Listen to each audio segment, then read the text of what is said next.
ತುಳುನಾಡಿನಲ್ಲಿ ಕಷ್ಟ ಬಂದಾಗ ಪ್ರತಿಯೊಬ್ಬರ ಬಾಯಲ್ಲಿ ಬರುವಂಥ ಹೆಸರು ಸ್ವಾಮಿ ಕೊರಗಜ್ಜ. ಬೈಕಲ್ಲಿ ಆಗಲಿ ಕಾರಲ್ಲಿ ಆಗಲಿ, ಅಷ್ಟೇ ಅಲ್ಲದೆ ಬಸ್ಸಲ್ಲಿ ಕೂಡ ನೀವು ಸ್ವಾಮಿ ಕೊರಗಜ್ಜನ ಫೋಟೋ ನೋಡೇ ಇರ್ತೀರಾ. ಹಾಗಾದರೆ ನಿಮಗೆ ಸ್ವಾಮಿ ಕೊರಗಜ್ಜನ ಕತೆ ಗೊತ್ತುಂಟಾ? ನಮಸ್ಕಾರ ಎಲ್ಲರಿಗೂ, ನಾನು ಚೈತ್ರ ಬಿ ಗಾಣಿಗ.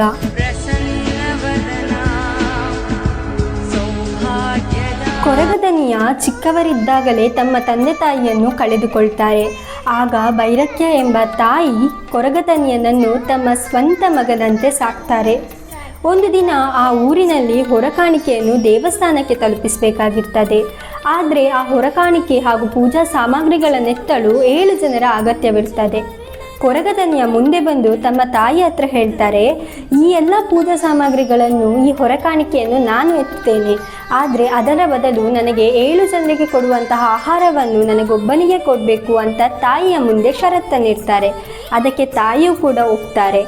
ಅದಾದ ನಂತರ ಕೊರಗದನಿಯ ಹೊರಕಾಣಿಕೆಯನ್ನು ಎತ್ತಿ ದೇವಸ್ಥಾನದ ಬಳಿಗೆ ತಲುಪುವಾಗ ಅಲ್ಲಿದ್ದ ಜನರೆಲ್ಲರೂ ಸೇರಿ ಕೊರಗದನಿಯನಿಗೆ ಹೇಳ್ತಾರೆ, ನೀನು ಕೀಳು ಜಾತಿಯವ, ದೇವಸ್ಥಾನದ ಒಳಗೆ ಪ್ರವೇಶಿಸುವಂತಿಲ್ಲ ಅಂತ ಕೊರಗದನಿಯನಿಗೆ ಹೇಳಿದಾಗ ತನಿಯ ಹೇಳ್ತಾರೆ, ನಮ್ಮ ಹೊರಕಾಣಿಕೆ ನಿಮಗೆ ಸ್ವೀಕಾರವಿದೆ, ಆದರೆ ನಮಗೆ ದೇವಸ್ಥಾನದ ಒಳಗೆ ಹೋಗಲು ಪ್ರವೇಶಿಸಲು ಅವಕಾಶವಿಲ್ಲದೆ ಅಂತ ಬೇಸರದಿಂದ ಕೇಳ್ತಾರೆ.